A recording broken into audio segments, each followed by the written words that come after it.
अल्हम्दुलिल्लाह नहमदुहु व नस्तईनुहु व नस्तगफिरुहु व नुमिनु बिहि व नतवक्कलु अलैहि व नऊज़ु बिल्लाहि मिन शुरूरि अनफुसिना व मिन सय्यिआति अअमालिना मन यहदिहिल्लाहु फला मुदिल्ल लहु व मन युद्लिलहु फला हादिय लहु व नशहदु अन ला इलाहा इल्लल्लाहु वहदहु ला शरीका लहु व नशहदु अन्न सय्यदना व मौलाना मुहम्मदन अब्दुहु व रसूलुहु अरसलहु बिलहक्कि बशीरन व नज़ीरा व दाइयन इलल्लाहि बिइज़निहि व सिराजम मुनीरा व सल्लल्लाहु तआला अलैहि व अला आलिहि व सहाबिहि व बारक व सल्लम तस्लीमन कसीरन कसीरा अम्मा बाद फ़क़द क़ाल अल्लाहु सुब्हानहु व तआला फ़िल कलामिल मजीद वल फ़ुरक़ानिल हमीद अऊज़ु बिल्लाहि मिनश शैतानिर रजीम बिस्मिल्लाहिर रहमानिर रहीम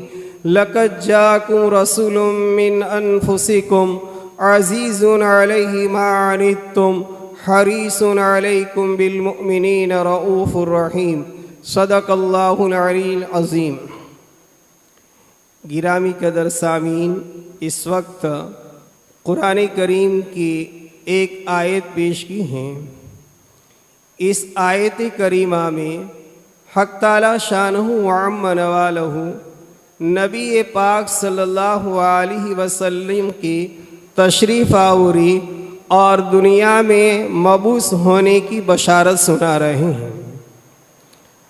नबी पाक सल्लल्लाहु अलैहि वसल्लम की तशरीफ़ आवरी के लिए और आपको दुनिया में मबूस होने के लिए हज़रत इब्राहीम अलैहिस्सलातु वस्सलाम और हज़रत इस्माईल अलैहिस्सलातु वस्सलाम ने बड़े बड़े इम्तिहान से गुज़र कर कामयाबी हासिल की।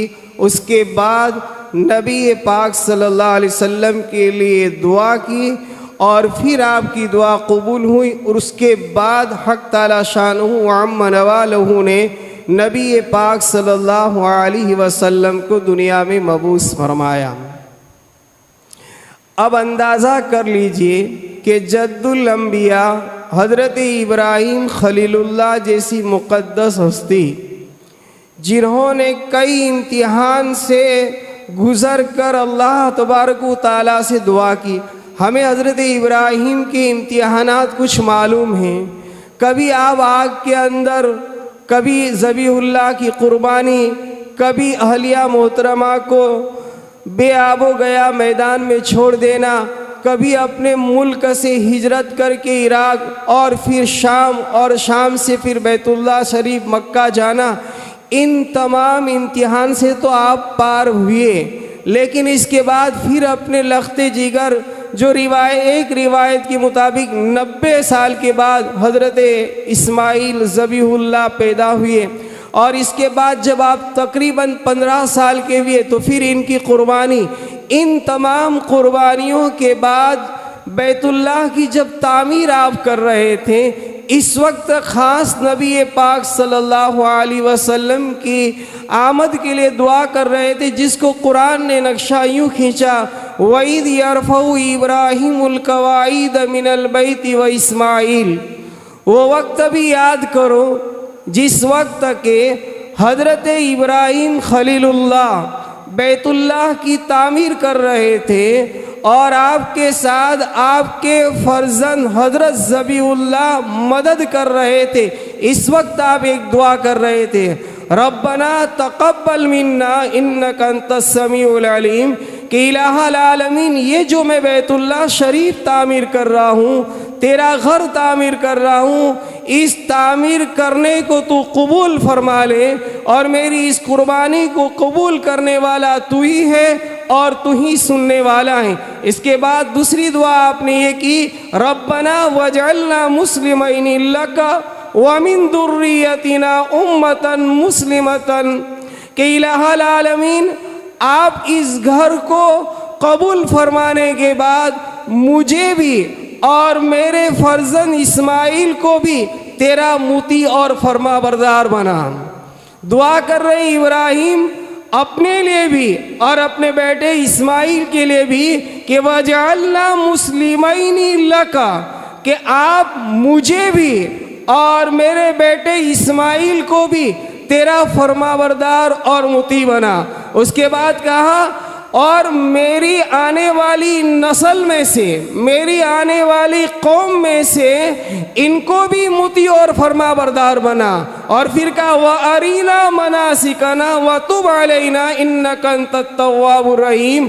और इलाहल आलमीन इनको फरमाबरदार बनाते हुए, इनको मुती बनाते हुए आप हमें हमारी इबादत के तरीके सिखला दीजिए कि हम कैसे इबादत करें, कैसे शरीयत पर अमल करें, वो भी सिखला दीजिए। वतुब अलैना, और अगर इसमें कोई कोताही हो जाए, कोई कुसूर हो जाए, कोई गुनाह हो जाए तो इलाहल आलमीन आप हम पर मेहरबान बन जाइए, आप हम पर मुतवज्जे हो जाए। इसलिए कि आप मेहरबान बनने वालों में, मुतवज्जे होने वालों में, तोबा कबूल करने वालों में सबसे ज़्यादा तोबा को कबूल करने वाला बड़ा मेहरबान है।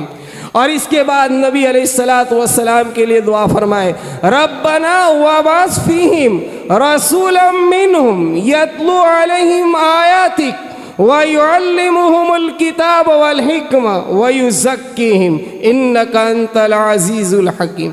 फरमाते हैं, ऐ अल्लाह, ऐ हमारे परवरदिगार, वबास फीहिम, ऐ अल्लाह हम में उन्हीं में से एक पैगंबर भेज, इंसानों में इंसान ही में से एक पैगंबर भेज। और क्या करेगा वो पैगंबर? फरमाया रब्बना वबअस मिनहुम रसूलन मिनहुम यतलू अलैहिम आयातिक, कि वो तेरी किताब की, कुरान की आयतों की तिलावत करे, लोगों को कुरान सुनाए, तिलावत रात और दिन करे। वयुअल्लिमुहुमुल किताब वल हिक्मा, और लोगों को किताबुल्लाह के अहकाम की, किताब की तालीम दे, हिकमत की तालीम दे। वयुज़क्कीहिम, और इनका तज़किया करे, इनको पाक करे, इनके अंदर जो अखलाक रजीला और जो इनके अंदर दीगर बुराइयां हैं इनको वो रजील अखलाक से निकाल कर, बद अखलाक से निकाल कर अखलाक करीमा की तरफ, हुस्ने खुल्क की तरफ ले जाए। इन्नका अंत, आप खूब सुनने वाले, ज़बरदस्त हिकमत वाले हैं। ये दुआ हज़रत इब्राहीम ने की। सदियों के बाद बनी इस्राइल के अंदर बराबर नबूवत का सिलसिला जारी था। सबसे आखिरी नबी बनी इस्राइल के हज़रत ईसा अलैहिस्सलाम तशरीफ़ लाए। इसके 600 साल के बाद तकरीबन हक़ ताला शानहू अम्मा नवालहू ने हज़रत इब्राहीम की नस्ल बनु कुरैश, बनी इस्माइल में से एक नबी भेजे जिनका नाम मोहम्मद सल्लल्लाहु अलैहि वसल्लम है। अब इस नबी की दुआ कबूल करने के बाद अल्लाह जिस नबी को भेज रहे हैं, इस नबी की आयत करीमा जो अभी तिलावत की, इसमें सिफात बयान कर रहे हैं कि ये नबी कैसा होगा और नबी तुम्हारे प्रति कितना हमदर्द और कितना मुतफक्किर होगा। इसको अल्लाह कह रहे हैं, लक़द जाअकुम रसूलुम मिन अनफुसिकुम, ऐ लोगों, तुम्हारे जद्द अमजद इब्राहीम खलीलुल्लाह ने जो दुआ की थी, और दुआ भी बहुत मुक़द्दस मकाम पर, बहुत मुक़द्दस वक्त पर, और बहुत ही मुक़द्दस चीज़ की तामीर के वक्त, तामीर करने वाले खलीलुल्लाह हैं, तामीर कर रहे हैं बैतुल्लाह की, और दुआ कर रहे हैं दौरान तामीर। इस दुआ को मैंने कबूल करके बनी इस्माइल में से एक नबी भेज रहा हूँ। और ऐ मेरे बंदो, तुम जान लो ये नबी कोई निराला नबी नहीं होगा, कोई नूरी नबी नहीं होगा, बल्कि ये नबी होगा लक़द जाअकुम रसूलुम मिन अनफुसिकुम, ये तुम्हारी ही जिन्स से होगा, बशर ही में से होगा, लेकिन उसका नसब बहुत आला, वो बहुत अकरम, बहुत अफजल और बहुत ही अशरफ नबी होगा। ये ऐसा नबी होगा कि नबूवत से पहले भी नबूवत के बाद भी ये भी इनकी नस्ल भी, इनका हसब नसब भी बहुत ही पाकीज़ा होगा, बहुत ही अशरफ और आला होगा। नबी पाक सल्लल्लाहु अलैहि वसल्लम का नसब देखा जाए, आप दुनिया के जितने भी नसब, जितने भी हसब, इन तमाम में सबसे मुअज़्ज़ज़ तरीन नसब, सबसे अकरम तरीन मज़हब और सबसे अफजल तरीन नसब जो था वो नबी पाक सल्लल्लाहु अलैहि वसल्लम का था। अल्लाह आप क्या कह रहे हैं कि वो नबी क्या होगा? तुम ही में से होगा। नसब तो बहुत ऊंचा, बहुत आला, लेकिन होगा अज़ीज़ुन अलैहि मा अनित्तुम, कि तुम्हारे प्रति बहुत ही ज़्यादा मशक्क़त उठाने वाला, बहुत ही ज़्यादा तकलीफ़ उठाने वाला होगा, कि तुम्हें दुनियावी एतबार से भी अगर कोई तकलीफ़ पहुँचेगी या दीनी एतबार से भी कोई तकलीफ़ पहुँचेगी तो ये नबी बर्दाश्त नहीं करेगा। तुम्हारे खातिर वो नबी भूखा रहेगा, तुम्हारे खातिर वो नबी अपनी बेटियों को मुतल्लका होना पड़े तो करवाएगा, तुम्हारे खातिर वो नबी अपने दंदान शहीद करवाने पड़े तो करेगा, तुम्हारे खातिर अगर इस नबी के जिस्म अतहर पर अगर ओझ डाली जाए तो भी वो नबी बर्दाश्त करेगा। लेकिन क्यों? इसलिए कि तुम्हारी हमदर्दी इस नबी पर बहुत कुट कुट कर भरी होगी। अल्लाह के अज़ीज़ुन अलैहि मा अनित्तुम, बहुत ही शाख गुजरती हैं उस नबी पर वो तकालीफें, वो मशक्क़तें तो तुम जो झेल रहे हैं। आप देखिए नबी पाक सल्लल्लाहु अलैहि वसल्लम को अभी नबूवत नहीं मिली है, मेराज में जाना हो रहा है, और मेराज में जाने से पहले के वाक़यात में आप कितनी तकलीफ़ उठाते हैं, गारे हिरा में जाते लंबी तफसीलें, लेकिन अगर दीन के खातिर भी उम्मत को अगर तकलीफ़ होती है तो नबी पाक सल्लल्लाहु अलैहि वसल्लम उसको भी बर्दाश्त नहीं करते थे। मेराज का वाक़या हो रहा है, हक़ ताला शानहू अम्मन वालहू की तरफ से 50 नमाजें मिल रही हैं। नमाज नबी की आँखों की ठंडक, नमाज अल्लाह का बहुत बड़ा कुर्ब हासिल करने का ज़रिया, नमाज जैसी अहम तरीन इबादतों में कोई इबादत नहीं। नबी पाक सल्लल्लाहु अलैहि वसल्लम 50 नमाजें लेकर तशरीफ़ ला रहे, खुशी खुशी आ रहे हैं कि मेरी उम्मत अल्लाह का कुर्ब हासिल करेगी, मेरी आँखों की ठंडक होगी, मेरी उम्मत नमाज पढ़ेगी थी। रास्ते में हजरत मूसा मिल रहे हैं, फरमाते हैं ऐ नबी क्या लाए मेराज में से? फरमाया कि अल्लाह रब्बुल आलमीन ने मेरी उम्मत के लिए 50 नमाजें दी। बड़ी खुशी का इजहार करते हुए फरमाया तो हजरत मूसा कलीमुल्लाह ने फरमाया या नबी अल्लाह, आपकी उम्मत पर ये जो 50 नमाजें होगी, ये आने वाली आपकी उम्मत 50 नमाज की पाबंदी नहीं कर सकेगी और 50 नमाजों को पढ़ नहीं सकेंगी।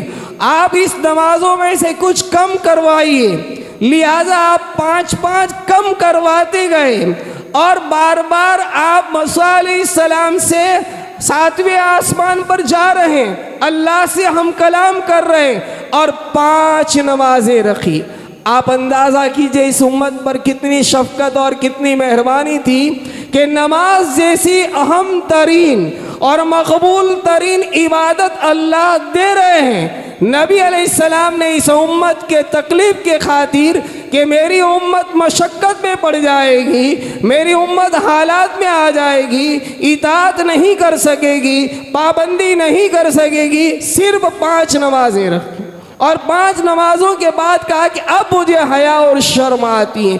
45 नमाजें अहम तरीन इबादत में से सिर्फ और सिर्फ उम्मत के खातिर आपने कम करवा। आपके लिए नमाजों का पढ़ना मुश्किल नहीं था, आप तो वो नबी थे कि रातों को पूरी रात जागते थे, दिन को करते। आप पर 50 या 100 नमाजें भी अगर फर्ज कर दी जाती तो आप पाबंदी करते, लेकिन आपने अपनी उम्मत के खातिर इस तकलीफ को बर्दाश्त नहीं किया। इसको अल्लाह के अज़ीज़ुन अलैहि मा अनित्तुम, नबी तुम्हारी तकलीफ़ों पर बहुत ही शाख हो जाते, बहुत ही दर्दमंद हो जाते, बहुत ही भारी गुजरती। अजीज़ों, इस नबी की शान में जो गुस्ताखियाँ हो रही हैं और नबी की शान में जो कुछ कहा जा रहा है, अजीज़ों वो तो अलग चीज़ है, इंशाअल्लाह इस पर बात करेंगे। लेकिन इनके सबसे पहले मुजरिम हम हैं। हम, वो मुजरिम तो बाद में हैं, लेकिन सबसे पहले मुजरिम हम हैं। क्यों? इसलिए कि नबी की जैसी इताअत करनी चाहिए थी, नबी का जैसा तरीका हमारी ज़िंदगी में होना चाहिए था, नबी की सुन्नतों पर अमल होना चाहिए था, हमने नबी के तरीके को छोड़ा, नबी की सुन्नतों को छोड़ा और सही मानों में नबी का जो तारुफ करवाना चाहा था, नबी की जो पहचान करवानी थी, वो हमने नबी की पहचान नहीं करा। इसलिए उम्मत के गलीस तरीन, खबीस तरीन लोग आज नबी पर कीचड़ उछाल रहे हैं। इसमें हम सब शामिल हैं, वो सिर्फ गुनहगार नहीं है, आप और मैं सब हैं। इसलिए कि अल्फाज से नबी की मोहब्बत का दावा अजीज़ों ये सही नहीं है, असल में अमल से दावा होना चाहिए। हम आज अगर कुछ सरकार के सामने करते भी हैं तो हम अपनी वैल्यूशन को और अपनी इज्जत को बढ़ाने के लिए कर रहे हैं, नबी की शान के लिए नहीं कर रहे। आप देखिए जितने प्रोटेस्ट हो रहे हैं, आवेदन पत्र दिया जा रहा है, वो क्या किया जाए, व्हाट्सएप पर देते हैं और इसके बाद हम दुनिया में मकबूल होना चाहते। खुदाए कुद्दूस की कसम, अगर इसी तरह हमने किया तो अजीज दोस्तों, आसमानों पर से अजाब आने में देर नहीं लगेगी। क्यों? याद रखो, अल्लाह ताला की गैरत बहुत ही गयूर है। अपने बारे में तो अल्लाह बर्दाश्त कर लेगा, अल्लाह की शान में अगर कोई गुस्ताखी करेगा अल्लाह इसको बर्दाश्त कर लेगा, लेकिन याद रखो नबी की शान में कोई भी गुस्ताखी करेगा तो अल्लाह इसको बर्दाश्त नहीं करेगा। फिर चाहे वो मोमिन हो, चाहे वो काफिर हो, चाहे दुनिया का कोई भी इंसान हो, इस इंसान को इंसान कहने के लायक नहीं है, बल्कि अल्लाह की मखलूक में से अर्जल तरीन, खबीस तरीन अगर कोई मखलूक हो सकती है तो ये होगी जो नबी पाक सल्लल्लाहु अलैहि वसल्लम की शान में गुस्ताखी करे। लेकिन हमने नबी को पहचाना भी नहीं और नबी का तारुफ भी नहीं करवाया। अल्लाह खुद इस आयत में 4 तरीके से नबी का तारुफ करवा रहे। सबसे पहले तो कहा कि लक़द जाकुम रसूलुम मिन अनफुसिकुम, ऐ दुनिया के इंसानों, जिस नबी की शान इतनी आली वो निराली होगी, वो अजब का रसूल नहीं होगा, वो फरिश्तों में से नहीं होगा, वो नूरी में से नहीं होगा, बल्कि वो तुम्हारे जैसे इंसानों में से होगा। और क्या करेगा? दूसरी सिफत, अजीज़ुन अलैहि मा अनित्तुम, तुम्हारे ऊपर जो तकलीफी दीनी एतबार से भी आएगी, दुनियावी एतबार से भी आएगी, वो नबी के ऊपर बहुत शाख गुजरेगी। आगे इंशाअल्लाह अज़ीज़ दूसरी सिफात का जिक्र करेंगे। अल्लाह रब्बुल आलमीन सही मानों में हमें नबी पाक सल्लल्लाहु अलैहि वसल्लम की अक़ीदत और मोहब्बत और आपकी सीरत और सूरत पर अमल करने की तौफ़ीक नसीब फरमाए। व आखिर दावाना अनिल हम्द।